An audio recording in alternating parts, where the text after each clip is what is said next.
ashhadu an la ilaha illallah wa ashhadu anna Muhammadan abduhu wa rasuluh, he gave me the biggest hug ever. He said, Allah Akbar, brother, today you're a Muslim.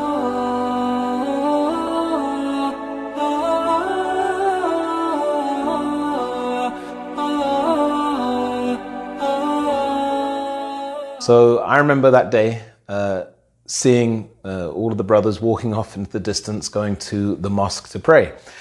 And I sat down in the park and I remember saying to myself, this is the best thing that you've ever done in your life. I never imagined that it would happen that day.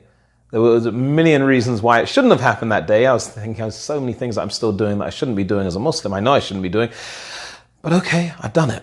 And I thought, this is amazing. Now remember, at that point, I had no real knowledge except the basics of Islam. But I didn't know anything about how do I study, how do I learn. And so after becoming a Muslim, of course, I had a mobile phone actually. I did have a mobile phone in those days. And I remember the brothers would call me and they'd try and encourage me to come out. And I was working at that time and I didn't feel confident enough to come out. And I think the biggest reason that stopped me from being around the Muslims in the early days was believing that I was not living the life of a good Muslim. And because I wasn't living a healthy life, I was still smoking, drinking, I was doing everything. So because I was doing those things, I felt really bad, to be around the Muslims. I had this idea, the Muslims, they're so clean, they're pure, they're living such a righteous life. And look at what I'm doing. I'm still immersed in all kinds of nonsense that I shouldn't be doing. So I'd see people from time to time, and I remember, they'd ask me, how you doing? And I'd say yeah, great, everything's really good. And it wasn't good at all. I didn't really understand my faith at all, but it didn't mean that I didn't want to learn. The problem is, especially being a new Muslim, a long time ago, 28 years ago, there was nothing in London where you could really go and get authentic information about Islam. Very, very difficult to find anything.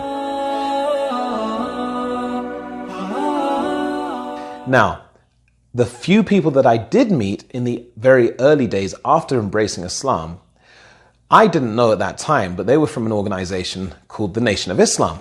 So the Nation of Islam, most people are familiar with it. They're a group, they're not Muslims, but they have the name Islam in their name. They're very confused people for the most part. Anyway, I met some people, they started talking to me about it. I said, it makes a lot of sense. I'd always been very, very interested in black history. I was certainly, very influenced from about 16 years old by hip hop, which had a lot of Islamic references to it. So it was very easy for me looking back, I don't know how I did, but it was very easy for me to take on board what people from the Nation of Islam were saying. And don't forget, I didn't know that the Nation of Islam was any different from Islam. I was like, okay, Islam, I've embraced Islam. These guys are the Nation of Islam. Okay, that must be Islam. Why?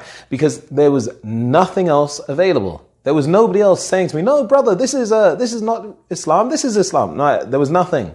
Now, there were people who were saying to me, let's meet up. Let's go to the mosque together. But I wasn't taking advantage of those situations, And to be honest, I was quite busy and, I guess just as a new Muslim, it's just very, very overwhelming. To give you an idea, one of the first things that we do as a Muslim is you get up and you pray first thing in the morning. I would never remember to do that at first. I had to leave bits of paper. I remember putting bits of paper to the side of my bed. And just to show you how messed up I was, or how messed up I was at that stage, I would have my ashtray would be next to, I'd fall asleep, I'd have my ashtray, my cigarettes and whatever else might have been in there. And then I'd have a piece of paper saying, remember Allah. Because if I didn't look at that piece of paper, I wouldn't remember Allah in the morning. I'd just go off and I'd forget to pray. I'd been living a lifestyle for many, many years that had I didn't believe in Allah, I didn't believe in God, I didn't believe in anything. So this reversing and adopting new habits, like anything, takes time. And maybe somebody who hasn't been on that journey might not know that, but it takes time. Any behavioral change takes time, especially one as monumental as believing that you have a purpose in this life and that your purpose is to live in a way that's pleasing to your Lord and to submit your will to whatever it is that your Lord wants you to do. That's a massive difference from somebody that was walking about thinking that he had no purpose except to have fun, make money, and then die. So after a while, I was with the Nation of Islam, and then I moved from the Nation of Islam to a group called the Nubian Hebrews. which might be quite a surprise to many people, which was a very similar movement. Then fortunately, after about 3 or 4 months of being a Muslim, I met somebody who pulled me to the side and he said, "Why do you have a book in your hand called Message to the Black Man by Elijah Muhammad?" And I said to him, "Because it's Islam, this is Muhammad." I had actually thought that the Prophet Muhammad, peace and blessings be upon him, I did not know that he was any different to this person called Elijah Muhammad. Yes, ignorant, say what you like, but I'd walked into every bookshop that I could find in London and asked them, "Do you have any books on Muhammad? Do you have any books on Islam?" And I found nothing. Months of me doing that, nothing. So when somebody came along and said, "Nation of Islam, Elijah Muhammad," I thought, okay, this must be the Prophet Muhammad and this must be the religion of Islam. Anyway, I realized that was not Islam. And Alhamdulillah, I started to understand and learn a bit about what Islam was. And from about the 3-month mark, that's when I started to get quite serious about my religion. I started going to the mosque more often.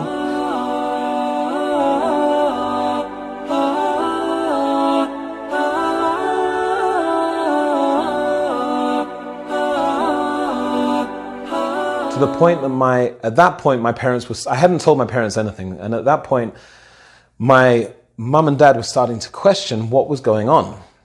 I remember my mum saying to me, "What's happening? You know, where are all the girls? Why are the girls not calling your house anymore?" My mum actually thought, this shows you the dramatic transformation that took place in a short period of time.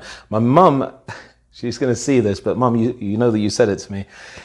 My mum said to me, "Have you become a homosexual?" And I said, "Mom, what are you talking about?" And I'm not talking about that issue. I was just so surprised and overwhelmed and taken aback. What are you talking about? She said, "There were girls calling your house all of the time. There's this, which you name them, this one, this one, this one, this one, this one. I won't name them in case they're watching this, but you know who you are.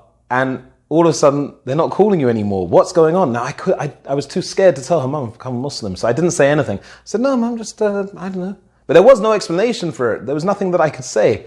So anyway, after about 4 or 5 months, I, had been reading a little bit about Islam, and I knew that I wanted to start to grow my beard. That was one of the things that I read, that one of the sayings of the Prophet Muhammad, peace and blessings be upon him, to the men, was that they should grow their beard and trim their moustache. So I thought, all right, I've embraced it. I've embraced this religion. I didn't embrace it for no reason. I'll do that. I'll start doing it. Now, I knew when I started doing that, there'd be no hiding from my mum and dad, and that they would definitely know something was up.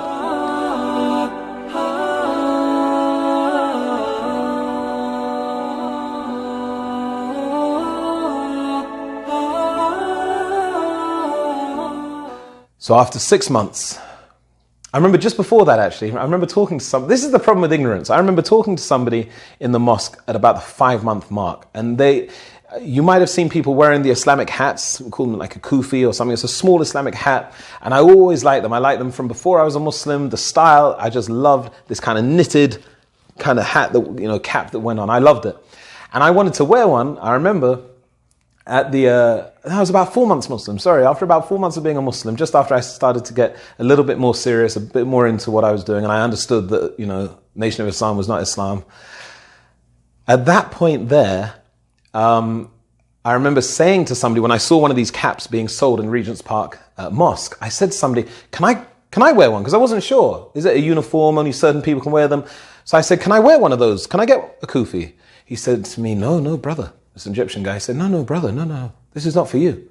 This is when you have got more knowledge. This is when you have, learned some Qur'an. You don't know any Qur'an. I didn't. I knew even the first chapter of the Qur'an, I really didn't know well. I was just about praying, but not able to recite everything you're meant to recite. I was just, I remember I would have what you had to say stuck with sellotape on my door, and in the transliteration. So I try and read what it was saying, and then I give up and just, it's not easy. The journey of being a new Muslim, especially 28 years ago, it was rough. It was very rough. And remember, I was 18 years old.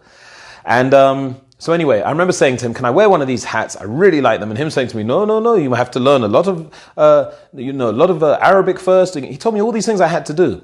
Then somebody else came to me And he said to me, no, don't listen to him. As long as you can recite, I don't know where he got this from. He said, as long as you can recite a few verses of the Qur'an, a few chapters of the Qur'an, then you can wear it.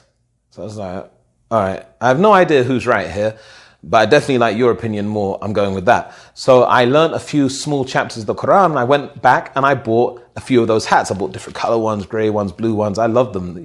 They're really nice. So I then was under the impression that because I'd memorized a few surahs of the Qur'an, I had to wear this hat. It was like, okay, kind of like an obligation, just like growing the beard.